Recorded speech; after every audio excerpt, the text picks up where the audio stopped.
Good morning. So we're now looking at this next chapter, which is Geography Chapter 2.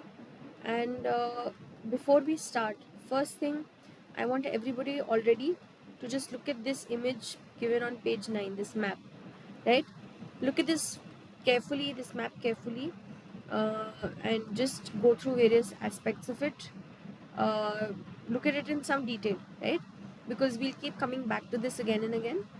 Second thing that I want everyone to know is that without knowing the map of India, the political map of India, and being aware of the names of places in India, this chapter is going to be very difficult to do.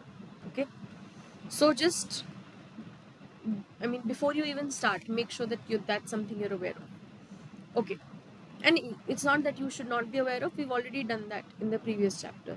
Okay, now India as a country, A is in terms of area very vast, and because of its very vast area, we see that the features of India, physical features, how it looks, uh, is very different as we move from one part of the country to another. Okay, now if you look at this map here, right, you will see that all of these are mountainous regions. This is all plains. Here you have a desert region. This is the plateau region. This is the coastal plain region. And these are islands. So these are your basic divisions that we will look at in the chapter, right?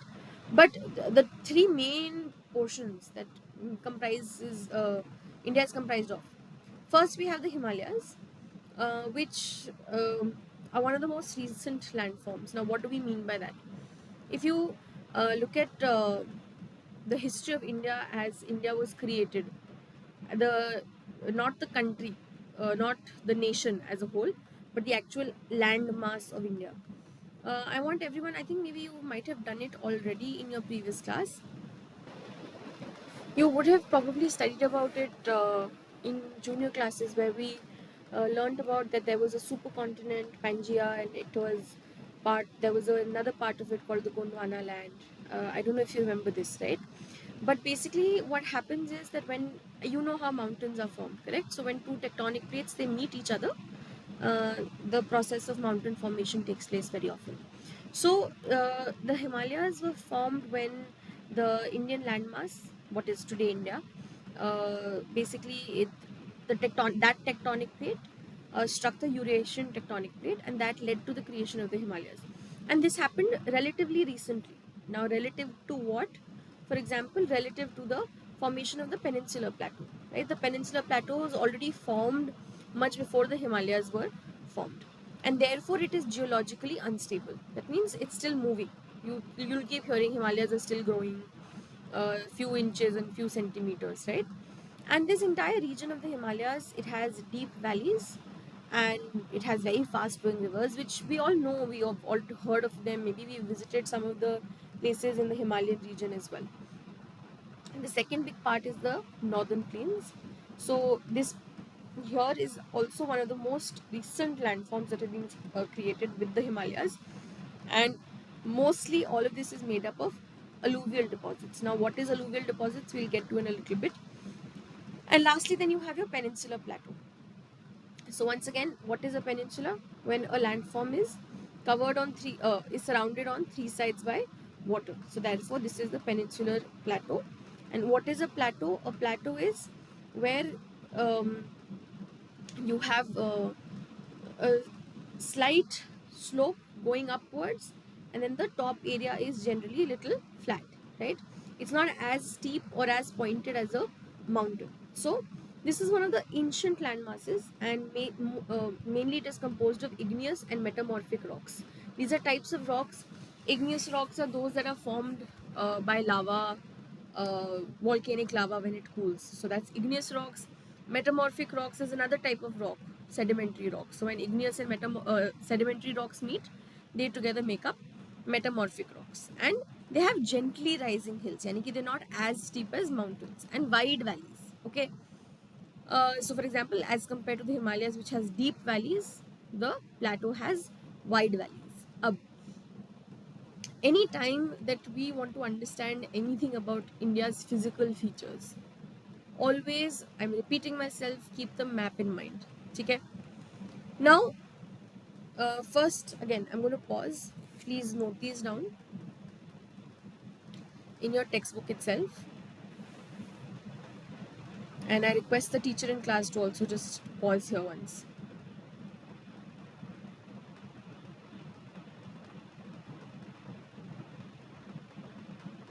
If you look at your book, we're basically looking at studying what physiographic features of India. That is, what are the features of the Earth's surface in India particularly, and how it was made is what we're looking at.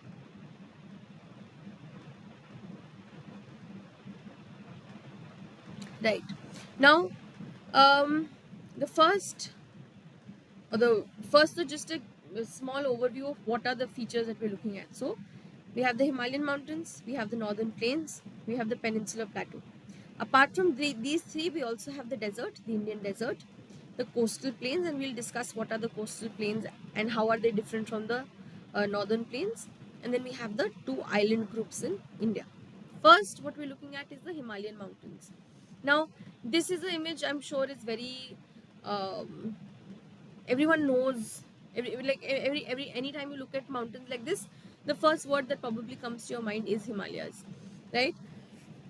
From this only we can see they're usually covered in snow, they're very pointed, and they're very rugged. Rugged means they're very rocky, right? It's not a soft mountain, there's not soil available here a lot. And just keep this image in mind as we go through this topic. Now, when we talk about the Himalayan mountains, this we've already discussed. They're geologically young. That means comparatively अभी recently form हुए हैं.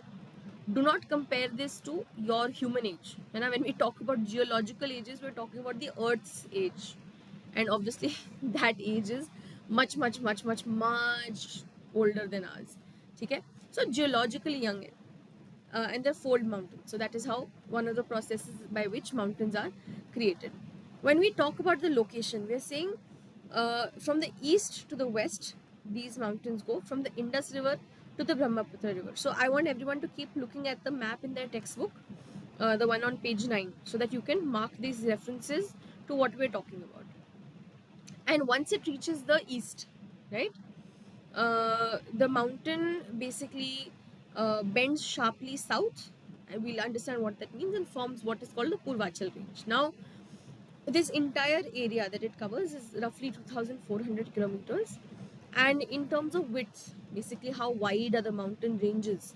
So from 400 kilometers wide in Kashmir to, by the time we reach Arunachal, or by the time we reach the eastern side, these mountains are slightly less wide, around 150 kilometers.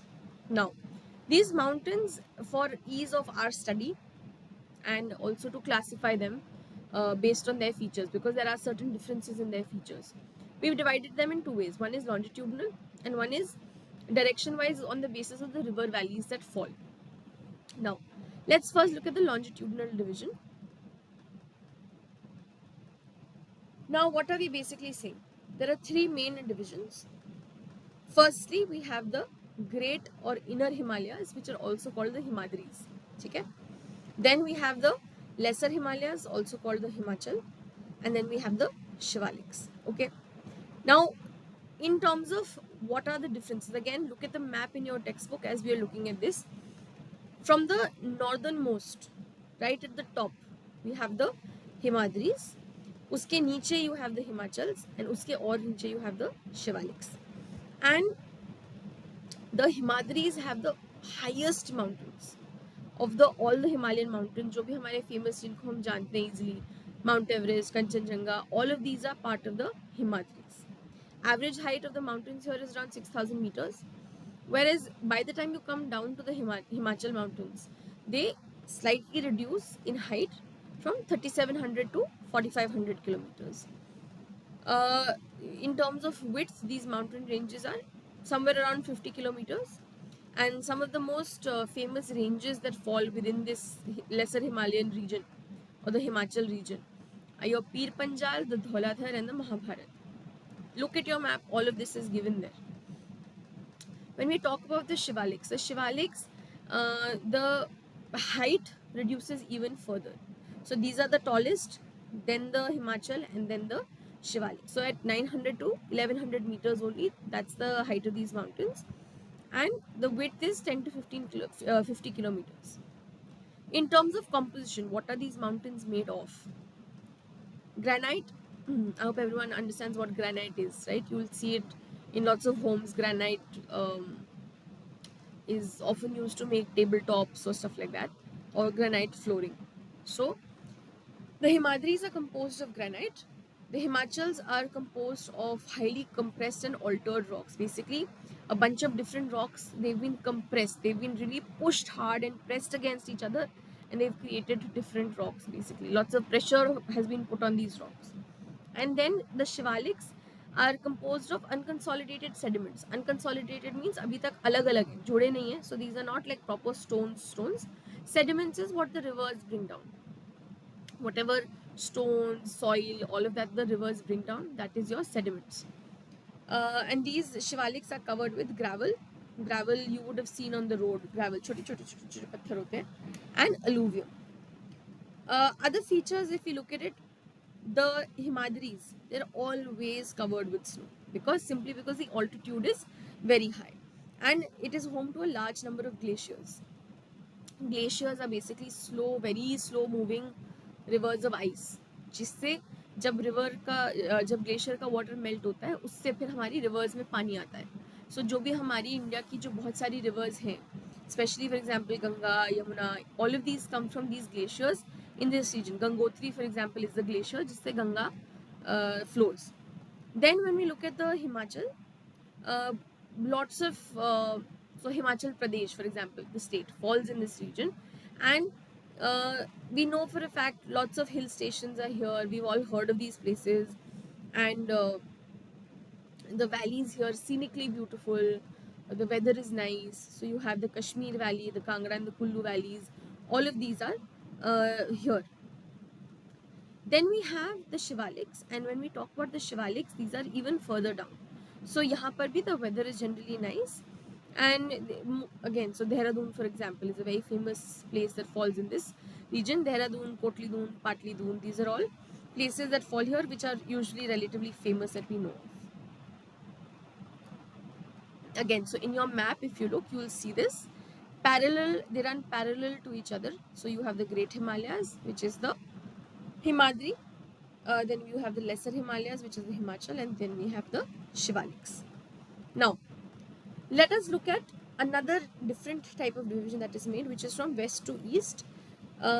Basically, the areas between rivers. We've also used rivers to demarcate these mountain ranges.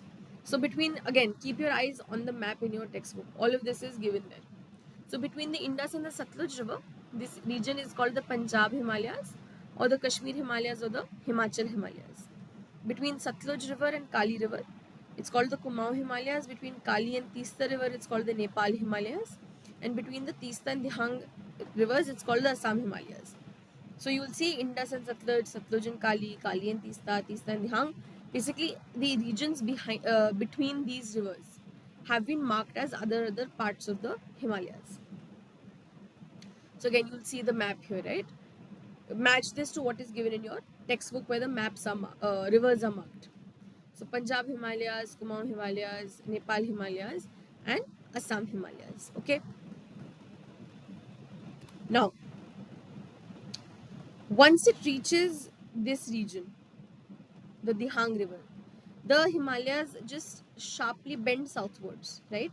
So instead of continuing here like this, continuing going east, they instead bend south. And this southward bend, then they form what we call the Purvanchal Mountains, or the Purvanchal Himalayas, or the Eastern Himalayas. Now, this entire eastern boundary is covered by these mountains. They are composed of strong sandstone. So, sandstone is also a type of rock. Very heavily forested, green forested mountains these are, and they run in parallel ranges. Again, if you look in your book, it's all given there. So you have the Patkai Hills, the Naga Hills, the Manipur Hills, and the Mizo Hills. This is Naga Hills, okay, not Nagar Hills. Now, all of these mountains. Okay, now Once again, the problem that we'll often face is that there are lots of names, there are lots of places. How do we remember what is what? So what I want everybody to do is create a mnemonic device. Now, what is a mnemonic device?